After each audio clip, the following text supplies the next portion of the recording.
नमस्कार दोस्तों, कामयाबी तक यूट्यूब चैनल में आपका स्वागत है। आज हम डेली जीके क्यूज में आज दूसरा पार्ट करेंगे। इसमें हमारे 9 से 10 प्रश्न होंगे और ये सभी परीक्षाओं के लिए अति महत्वपूर्ण साबित होगी, जहां पर जीके पूछी जाती है। वीडियो को अंत तक जरूर देखें, स्किप ना करें। यदि आप कामयाबी तक यूट्यूब चैनल पर नए हैं तो जल्दी से सब्सक्राइब करें, बेल आइकन को दबाएँ ताकि आपको हमारे द्वारा बनाए गए वीडियो का नोटिफिकेशन सबसे पहले मिल सके। तो शुरू करते हैं। पहला प्रश्न क्या है? हुमायूं द्वारा लड़े गए 4 प्रमुख युद्धों का तिथि अनुसार सही क्रम अंकित करें। युद्ध स्थलों के नाम नीचे अंकित हैं। तो पहला ऑप्शन है चौसा, देवरा, कन्नौज, सरहिंद। दूसरा ऑप्शन है देवरा, कन्नौज, चौसा, सरहिंद। तीसरा है सरहिंद, देवरा, चौसा, कन्नौज। और चौथा है देवरा, चौसा, कन्नौज, सरहिंद। तो इसका जो आंसर है वो है देवरा, चौसा, कन्नौज, सरहिंद। हुमायूं के द्वारा 4 प्रमुख युद्ध लड़े गए थे। सबसे पहले देवरा का युद्ध लड़ा गया था, उसके बाद दूसरा युद्ध चौसा का लड़ा गया था और तीसरा कन्नौज का, चौथा युद्ध लड़ा गया था हुमायूं के द्वारा सरहिंद का। तो अब बात कर लेते हैं स्पष्टीकरण के बारे में। हुमायूं ने 1531 में गोमती के तट पर दोहराया देवरा का नामक युद्ध महमूद लोदी को पराजित किया था। तो देवरा का युद्ध कब लड़ा गया था? 1531 में महमूद लोदी के मध्य, बाबा हुमायूं और महमूद लोदी के मध्य लड़ा गया था। बंगाल से आगरा के वापसी मार्ग तय करते समय हुमायूं को शेर खां से बक्सर के निकट चौसा का नामक युद्ध 1539 में युद्ध हुआ। तो 1539 में चौसा का युद्ध हुआ था। 1539 में चौसा का युद्ध शेर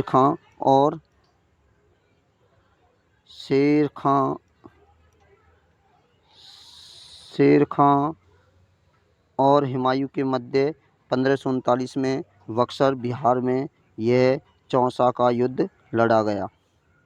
चौसा की विजय के पश्चात शेर खां ने शेरशाह की उपाधि धारण की और इसमें जो विजयी रहे वो शेर खां रहे, जिन्हें अपना नाम शेरशाह रख दिया था।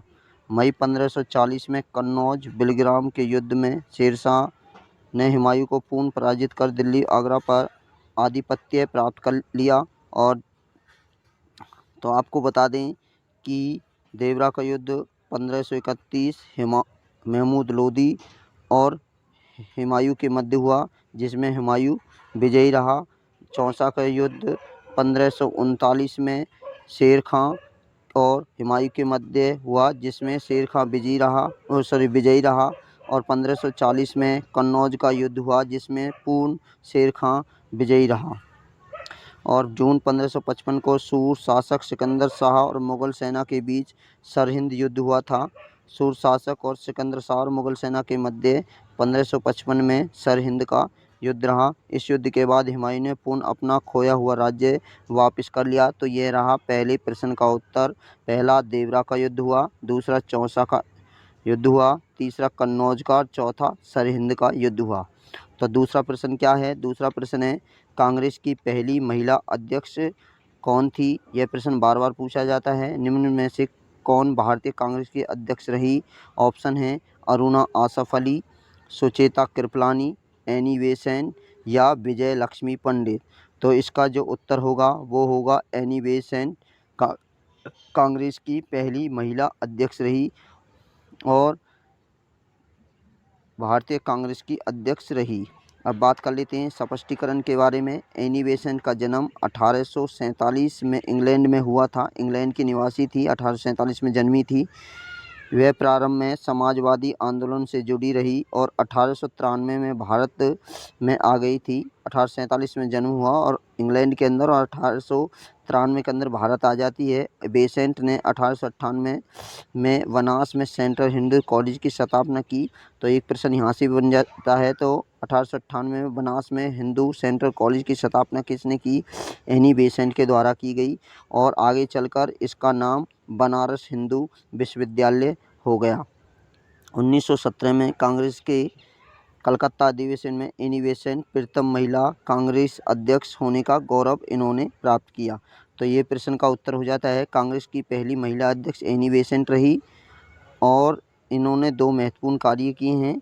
बनारस हिंदू कॉलेज, जिसे Banaras Hindu college central college कहते हैं, उसकी नींव उन्होंने रखी और 1837 में पहली बार कांग्रेस के कलकत्ता अधिवेशन में कांग्रेस की पहली महिला अध्यक्ष रही।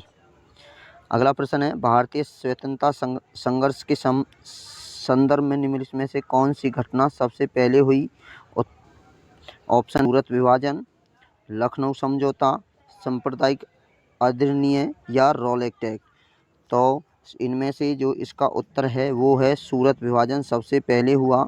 सूरत विभाजन 1907 में हुआ था, 1907 में। लखनऊ समझौता 1916 में हुआ और रॉलेट एक्ट 1919 में हुआ और सांप्रदायिक अधिनियम 1932 में हुआ। तो इसका क्रम क्या है? सूरत 1907 में सूरत, लखनऊ 16 में, रॉलेट एक्ट 1919 में और सांप्रदायिक अधिनियम 1932 में हुआ। तो इस प्रकार इसका आंसर हो जाता है सूरत विभाजन पहली घटना थी। क्रम भी पूछ सकते हैं। अगला प्रश्न है महात्मा गांधी दक्षिण अफ्रीका से भारत किस वर्ष लौटे? तो पहला ऑप्शन है 1915 में, दूसरा ऑप्शन है 1896 में, तीसरा ऑप्शन है 1910 में, चौथा है 1901 में। तो इसका उत्तर है महात्मा गांधी 1915 में भारत अफ्रीका से लौटे थे। तो अब स्पष्टीकरण के बारे में बात कर लेते हैं। महात्मा गांधी 1893 में अप्रैल माह के एक मुकदमे के सिलसिले में अब्दुल्ला एंड कंपनी मुकदमे की वकालत हेतु दक्षिण अफ्रीका गए थे। तो 1893 में अब्दुल्ला के कहने पर यह दक्षिण अफ्रीका में उनका केस लड़ने के लिए गए और 1895 में सर्वोच्च न्यायालय में एडवोकेट रूप में इन्हें मान्यता प्राप्त की गई और तत्पश्चात 1896 में भारत आए और 1896 में वे भारत आ चुके थे और नवंबर 1896 में पूर्ण अफ्रीका पहुंच गए थे और 1901 में पूर्ण वापस आए और 1902 में दक्षिण अफ्रीका वापस चले गए और पूरे अंतिम बार महात्मा गांधी 1915 में दक्षिण अफ्रीका आए, जिसके बाद वह दोबारा दक्षिण अफ्रीका ही नहीं गए थे। तो इस प्रकार इसका आंसर हो जाता है। तो महात्मा गांधी दक्षिण अफ्रीका से भारत में 1915 में लौटे थे। अगला प्रश्न 1935 का गवर्नमेंट ऑफ इंडिया एक्ट क्यों महत्वपूर्ण है?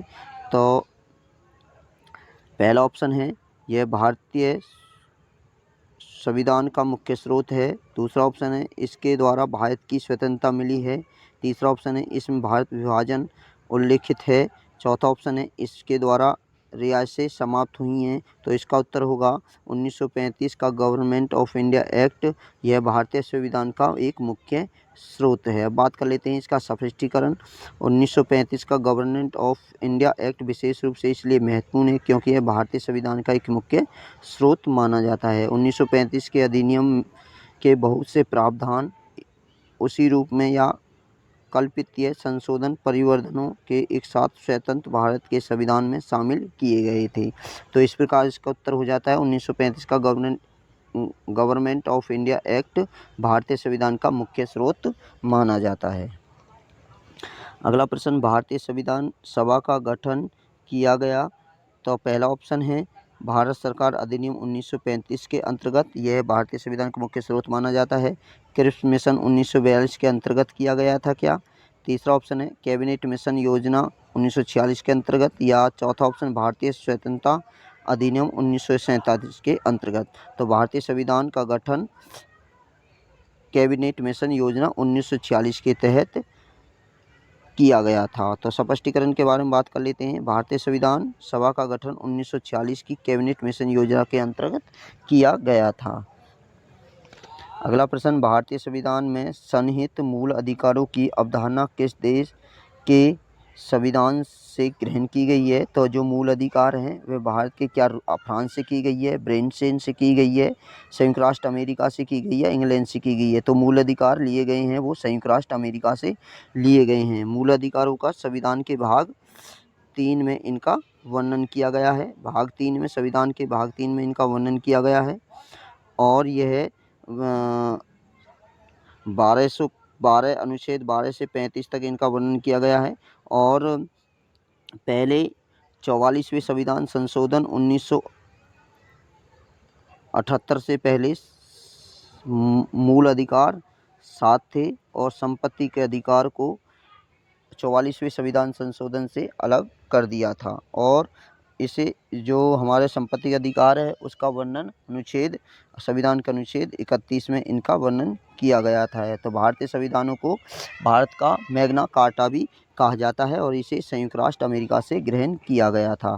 तो अब स्पष्टीकरण के बारे में बात करते हैं। भारतीय संविधान के भाग 3 अनुच्छेद 1235 के तहत मूल अधिकारों की अवधारणा संयुक्त राष्ट्र अमेरिका यूएसए के संविधान से ग्रहण की गई है। तो 7 हमारे मौलिक अधिकार थे 1976 संविधान संशोधन से पहले। अब 6 हैं समता का अधिकार, स्वतंत्रता का अधिकार, धार्मिक सांस्कृतिक का अधिकार, धर्म चुनने का अधिकार, शिक्षा का अधिकार और संवैधानिक अधिकार, ये हमारे अधिकार हैं। तो अगला प्रश्न है, कौन एक भारतीय संविधान के उद्देश्य को प्रतिबिंबित करता है? तो प्रतिबिंबित जो करेगा मौलिक अधिकार करेंगे क्या, संविधान की प्रस्तावना करेगी, संसद करेगी या राज्य के नीति निर्देश करेंगी। तो एक भारतीय संविधान के उद्देश्य को प्रतिबिंबित करने वाले होते हैं, वो होते हैं भारतीय संविधान की प्रस्तावना। तो भारतीय संविधान की प्रस्तावना में संविधान के आदेशों एवं उद्देश्यों की रूपरेखा प्रस्तुत की गई है। इसमें भारत और उसके नागरिकों के लिए अवशिष्ट लक्षणों उद्देश्यों की प्राप्ति हेतु मूल मूल्यों और दर्शनों को समावेश है। तो इसका उत्तर हो जाता है भारतीय संविधान के उद्देश्य को प्रतिबिंबित करने वाले होते हैं वो संविधान की प्रस्तावना होती है। अगला प्रश्न, निम्न में से किस राज्य ने संस्कृत भाषा को राज्य की द्वितीय भाषा का दर्जा प्रदान किया है? ये ऑप्शन है बिहार ने, छत्तीसगढ़ ने, उत्तर प्रदेश ने, उत्तराखंड में। तो इसका उत्तर होगा उत्तराखंड ने संस्कृत भाषा को राज्य की द्वितीय भाषा राजभाषा का दर्जा प्रदान किया है। तो अब बात कर लेते हैं उत्तराखंड राज्य सरकार द्वारा संस्कृत भाषा की राज्य की द्वितीय भाषा का दर्जा जनवरी 1910 में प्रदान किया गया था। ये रहे हमारे आज के 10 प्रश्न। यदि वीडियो आपको अच्छी लगी हो तो वीडियो को अपने दोस्तों को शेयर करें और कामयाबी तक यूट्यूब चैनल पर नए हैं तो सब्सक्राइब ज़रूर करें। वीडियो को लाइक करें और ज़्यादा से ज़्यादा शेयर करें। हमारा मात्र आज एक टारगेट है 10 सब्सक्राइब, ओनली 10 सब्सक्राइब करें कामयाबी तक यूट्यूब चैनल पर। अब मुझे आशा है कि आप ऐसा करेंगे। और यदि वीडियो अच्छी लगती है मैं आपसे कहता हूँ फिर शेयर करें। आप हमें फॉलो कर सकते हैं इंस्टाग्राम पर, टेलीग्राम पर और मौज ऐप पर और कू ऐप पर। Thank you for watching the video.